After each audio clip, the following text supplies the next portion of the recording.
Anong ginagawa mo ngayon dito sa ilog? Wala, nag-aaranas ng palaka. Anong gagawin mo sa palaka? Kay Atchong ibibigay, gusto niya ng palaka. Bakit kinakain niyo yung palaka? Hindi, inaalagaan. Kakaiba yung alaga. Kaibigan mo? Crush mo? Hindi. Ano mo? Kaibigan lang. Kaibigan. Sige. So, bakit ka ngayon nandito sa ilog? Nakahanap na ng palaka. Anong gagawin mo sa palaka? Ibibigay kay Atchong. Sino si Atchong? Crush mo? Hindi. Sino si Atchong? Kung taga-daan, kapitbahay namin.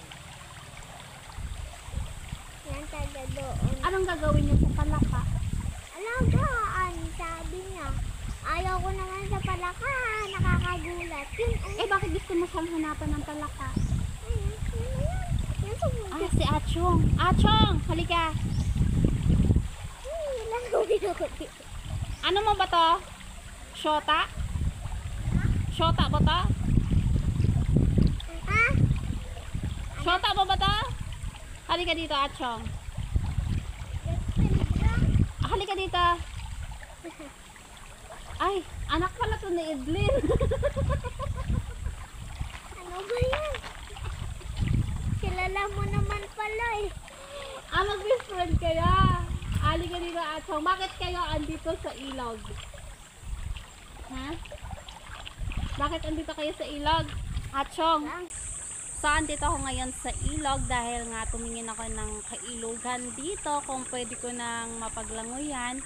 Dahil marami na talaga yung mga nagtatanong kung kailan ako lalangoy ulit, kung kailan ako babalik sa ilog, kung kailan ulit ako magiging Serena. Wow. So, yun. Talagang hindi pa talaga pwede na lumangoy ako dito dahil hindi pa talaga maganda yung ilog. So, namimiss ko na rin talaga na lumangoy. So, namimiss ko na yung mga handstand swim challenge.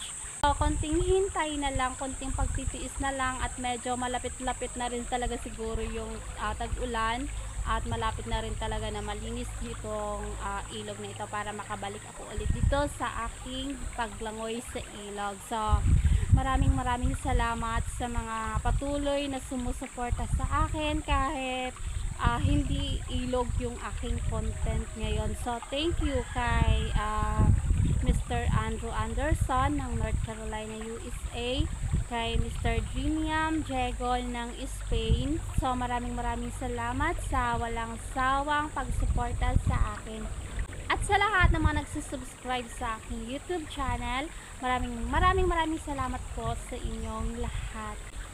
Kay Mr. Andrew Anderson ng North Carolina, USA, talagang palagi nagtatanong kung kailan ako ulit lalangoy. At kay Mr. Dreamiam Diego na lagi rin nagtatanong kung kailan ako lalangoy. So, hindi ko pa masabi kung kailan kasi nga hindi pa maganda itong ilog. Dahil ako lang din talaga yung nagbo-vlog, ako lang din yung cameraman, talagang mahirap, no?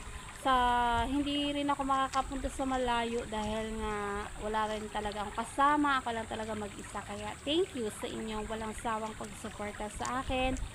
At malapit-lapit na rin na bumalik ako dito sa ilog sa aking paglangoy. So, namimiss ko na rin talaga yung aking paglangoy, yung mga handstand swim challenge.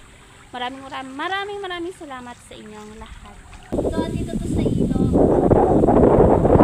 Nakita ko lang kasi yung bata kanina lumusot dito sa tinginan ko. Yun.